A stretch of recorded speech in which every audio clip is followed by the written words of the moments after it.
জি ধন্যবাদ।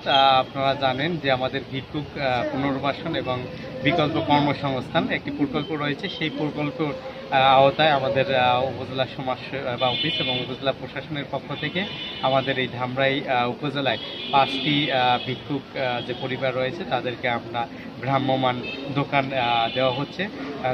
তারা ধারাবাহিকতায় আজকে আমরা তাদের হাতে আমরা চাবি সহ দোকান এবং দোকানের যে প্রয়োজনীয় যে জিনিসপত্র। উপজেলা প্রশাসন থেকে আপনাকে কি দিল? সমাজসেবা বললেন, দোকান দিছে না? এই যে সমাজ সেবা কার্যালয় থেকে না? এখন এই দোকানটা পেয়ে আপনার কেমন লাগছে?